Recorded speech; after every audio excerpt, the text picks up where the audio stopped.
कलाहांडी जिला खैरपुट ब्लॉक अंतर्गत सदर आश्रम विद्यालय ठारे ब्लॉक प्रशासन द्वारा भीमभोई भिन्नक्षम सामर्थ्य शिविर 2025-26 कार्यक्रम मंगलवार आयोजित हो जाइछि। ଏହି କାର୍ଯ୍ୟକ୍ରମରେ ବ୍ଲକର ବିଭିନ୍ନ କୋଣ ଅନୁକୋଣରୁ ଥିବା ବିଭିନ୍ନ ପ୍ରକାର ଦିବ୍ୟାଙ୍ଗମାନଙ୍କୁ ଚିହ୍ନଟ କରାଯାଇଛି।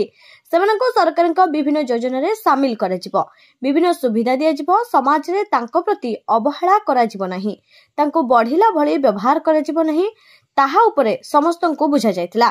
ସେମାନେ ନିଜକୁ କିପରି ଭିନ୍ନକ୍ଷମ ବୋଲି ନିଜକୁ ନିମ୍ନ ବୋଲି ଭାବିବେ ନାହିଁ, ଏହାସହ ତାଙ୍କୁ ସବୁ ଗୁରୁତ୍ୱ ଦେବେ ବୋଲି କୁହାଯାଇଛି। ଏହି କାର୍ଯ୍ୟକ୍ରମରେ ଗୋଷ୍ଠୀ ଉନ୍ନୟନ ଅଧିକାରୀ ଶ୍ରୀ ଉମାଶଙ୍କର କୋୟା, ପଞ୍ଚାୟତ ସମିତି ଅଧ୍ୟକ୍ଷ ବିଘ୍ନ କିର୍ସିଲନି, ଗୋଷ୍ଠୀ ସ୍ୱାସ୍ଥ୍ୟ ଅଧିକାରୀ ଶ୍ରୀ ସମ୍ବିତ କୁମାର ଦାସ, ସ୍ଥାନୀୟ ବିଧାୟକ ପ୍ରତିନିଧି ନିରଞ୍ଜନ ରାଜୁ, ସାଂସଦ ପ୍ରତିନିଧି ସିଦ୍ଧାର୍ଥ ଶଙ୍କର ରଥ, ଗୋଷ୍ଠୀ ଶିକ୍ଷା ଅଧିକାରୀ ଦିलीप कुमार गंड प्रमुखଙ୍କ सह कार्यक्रमको गोष्ठी सामाजिक सुरक्षा अधिकारी ज्योतिरंजन सेठी परिचालना करथिले। अभिज्ञ विशेषज्ञ मानक द्वारा हिताधिकारी मानक परीक्षा करा जायतला।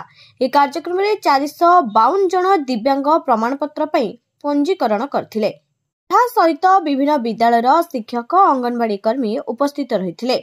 मालकानगिरी खैरपुटरो समा Dhangda माझीଙ୍କ report prime TV Odisha.